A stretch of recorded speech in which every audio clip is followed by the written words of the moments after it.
السلام علیکم and welcome on my channel سرخزر اکیڈمی. ہم 9th کلاس کے چیپٹر پڑھ رہے ہیں. Today we have the chapter that is the 7th chapter of this class, اور اس چیپٹر کا نام ہے دا سیکریٹ آف سکسیس، کامیابی کا راز. تو ہم ود دا سیم پریکٹس پہلے میں اس کی آپ کو سمری بتاؤں گا، اس کے بعد ہم ان سے امریکن ایکسینٹ کے اندر اپلیکیشن کے تھرو انگلش میں سنیں گے، اور پھر میں لائن بائی لائن آپ کو اس کی اردو بتاتا جاؤں گا. چلیں تو شروع کرتے ہیں.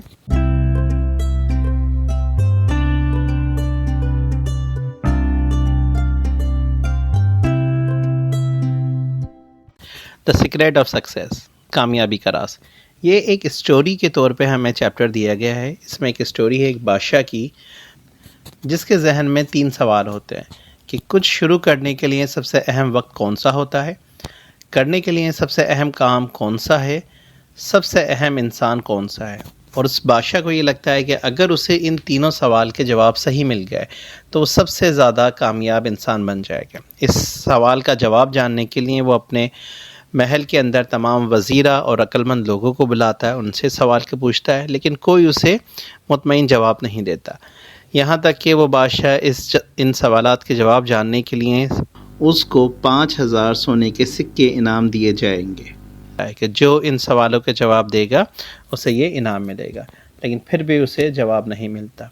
اس بادشاہ کو پتہ چلتا ہے کہ کوئی بوڑھا شخص جو ایک درویش آدمی ہے وہ جنگل میں رہتا ہے، اس کے پاس شاید ان سوالات کے جواب ہوں. لیکن اس درویش کا طریقہ یہ ہوتا ہے کہ وہ امیر لوگوں سے نہیں ملتا بلکہ صرف غریبوں سے ملا کرتا ہے.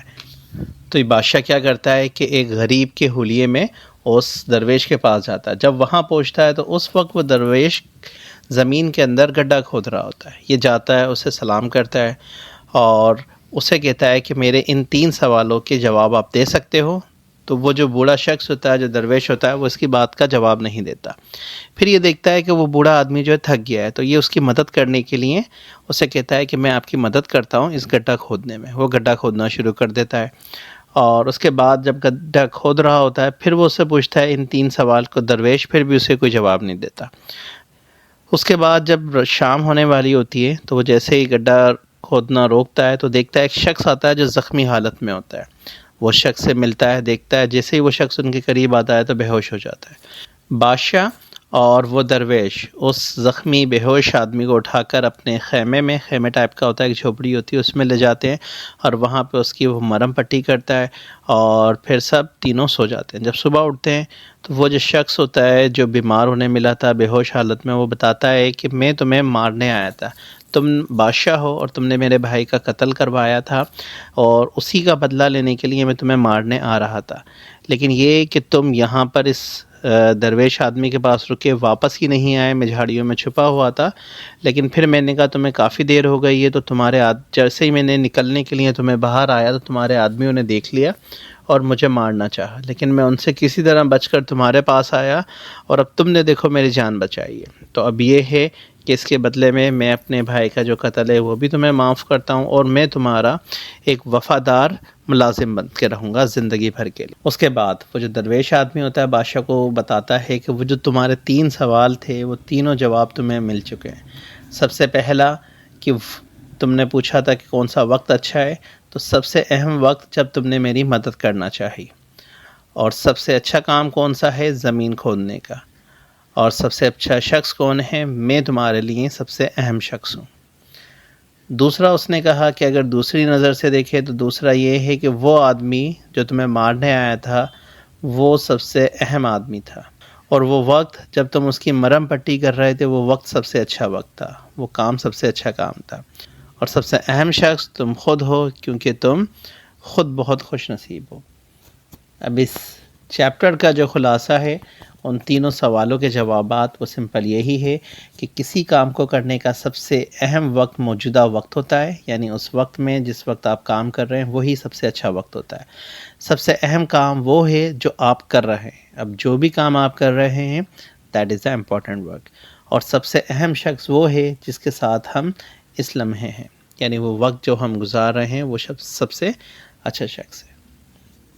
چلیں تو اب ہم اس چیپٹر کی انگلش سنتے ہیں، اور اس کے بعد ہم لائن بائی لائن اسے پڑھیں گے. The secret of success.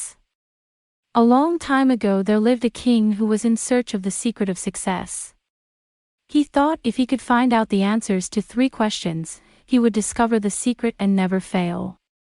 He thought and thought for many days, but the answers evaded him.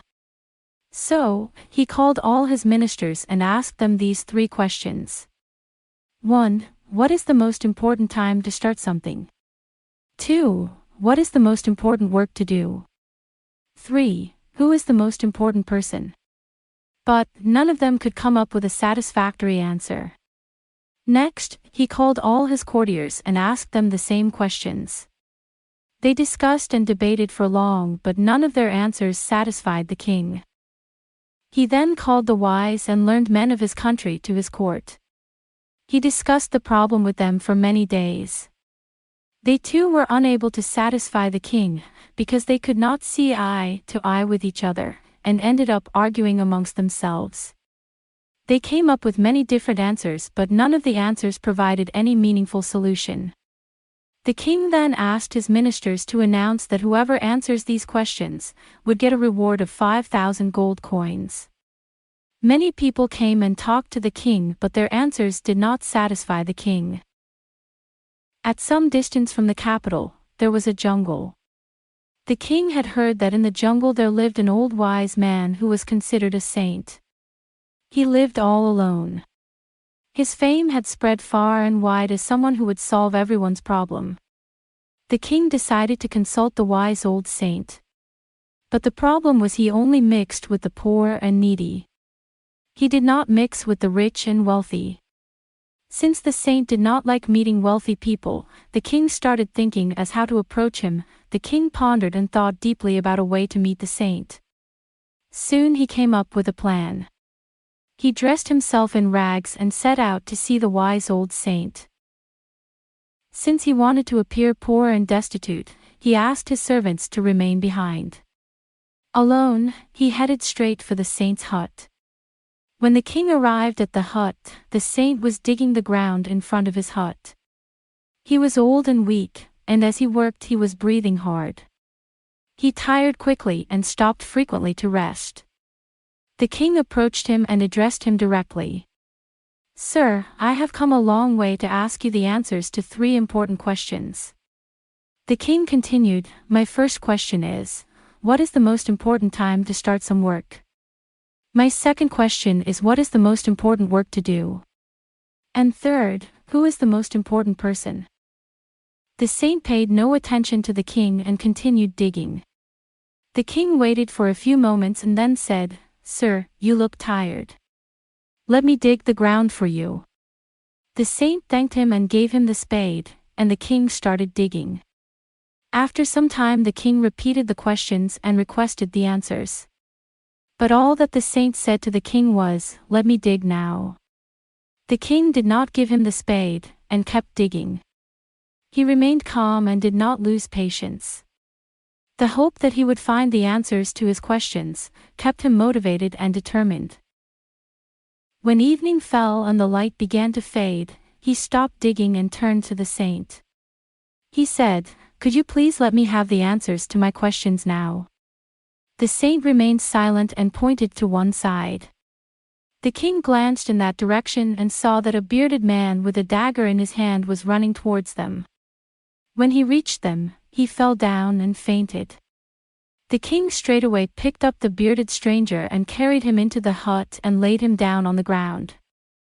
The king noticed that the man was injured, so he immediately took steps to stop the bleeding and, with the help of the saint, he bandaged his wounds. The bearded man fell into a deep restful sleep. By now, night had fallen and it was very dark. The king was too tired to return home. The saint invited him to stay the night and the king accepted the saint's hospitality. The saint prepared some simple food and provided the king with a bedding of hay to sleep on. At break of day, the king awoke. He found that the bearded man too was awake. The king said, "How do you feel now?" The bearded man replied, "I am better now thanks to your majesty. Forgive me, I came to kill you because you had had my brother killed. I became your bitter enemy out of grief. I was hiding and waiting for your return. As you did not return, I came out of my hiding place, that's when your servants saw me. They immediately recognized me. They wounded me seriously, but I escaped. Had you not cared for me, I would have died. I thank you. Now, count on me as one of your most faithful servants." Saying this, he saluted the king and left. When the bearded man had departed, the king again asked the saint for the answers to his questions. The saint replied, "Your questions have already been answered. First, the most important time was when you wanted to help me. The most important work was the digging of the ground.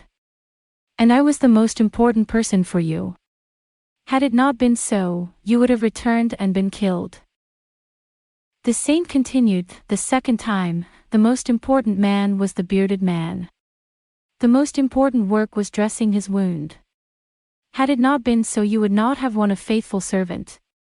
You are very fortunate. So, this is the moral of the lesson: the most important time for doing anything is the present. The most important work is what we are doing now. And the most important person is the one whom we are with at the moment." The secret of success.